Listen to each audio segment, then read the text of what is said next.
Құрметті оқырман, бүгінгі әңгімеміздің тақырыбы жетім жүрек, яғни Айгүл есімді кейіпкеріміздің өмірінен алынған әңгімесі. Айгүл дүниеге келгенде анасының көзіндегі шаттық пен әкесінің алақанындағы мейірім оның кішкентай әлемін жылытып тұратын. Бірақ бұл бағыт ұзақ уақытқа созылмады. Айгүл небәрі 5 жасқа толғанда әкесі жол апатынан оралмады. Кешкі ас үстінде анасының үмітпен ашылған есігінен бос қайтты. Сол күннен бастап үйдің іші үнсіздік басты. Шешесі көз жасын Айгүлден жасыруға тырысқанымен, бүлдіршін жүрек бәрін сезетін. Көп ұзамай анасының денсаулығы сыр берді. Әуелі жеңіл жөтел, әлсіздік, артынша төсекке таңылған күндер.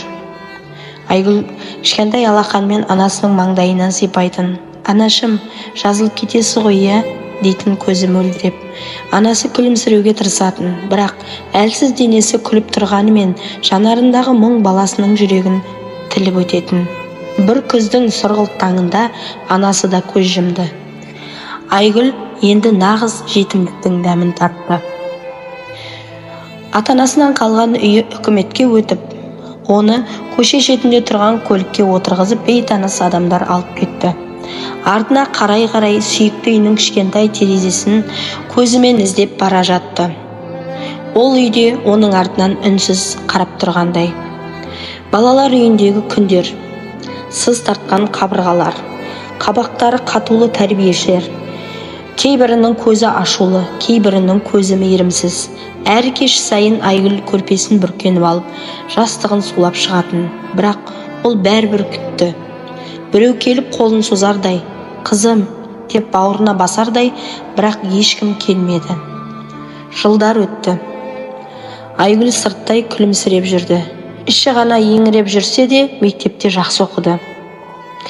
Кітаптарды жанына серік етті. Әр парақта бір үміт іздеді. Әр парақтан бір үміт іздеді. Әр оқыған ертегісінде өзін басты кейіпкер, жарты жолда тастап кетпейтін, құшағына алған бақытты қыз ретінде өзін елестететін. Бір күні мектепте әдебиет сабағында Айгүл шығарма жазды. Тақырыбы «Бақыт деген не?» Ол жазды: «Бақыт, саған жылы қарап, сенің бар екеніңді ұмытпайтын адам. Бақыт, кешкісін есіктен кіргенде біреудің «Қош келдің, қызым» деген дауысы». Мұғалімі бұл шығарманы оқып көзіне жас алды. Сол күннен бастап ол Айгүлге ерекше көңіл бөлді. Үйірмелерге қатыстырып өзі үйретті, қамқор болды. Бірақ Айгүлдің жүрегі баяу ашылатын еді. Жетім жүрек бір нәрседен сескенетін. Бірден адамдарға сенгісі келмейтін.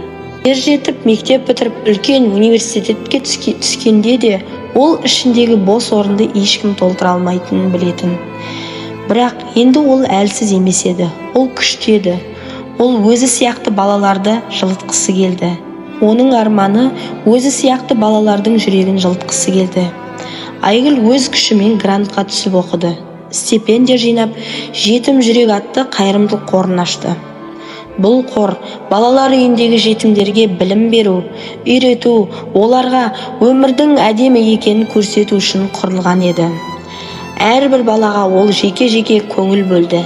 Әрбір балаға ол былай деді: «Сен жалғыз емессің, сенің өмірің жаңадан жақсы жаққа басталады». Айгүлдің өзі ешқашан әкесінің алақанын қайта сезбеді.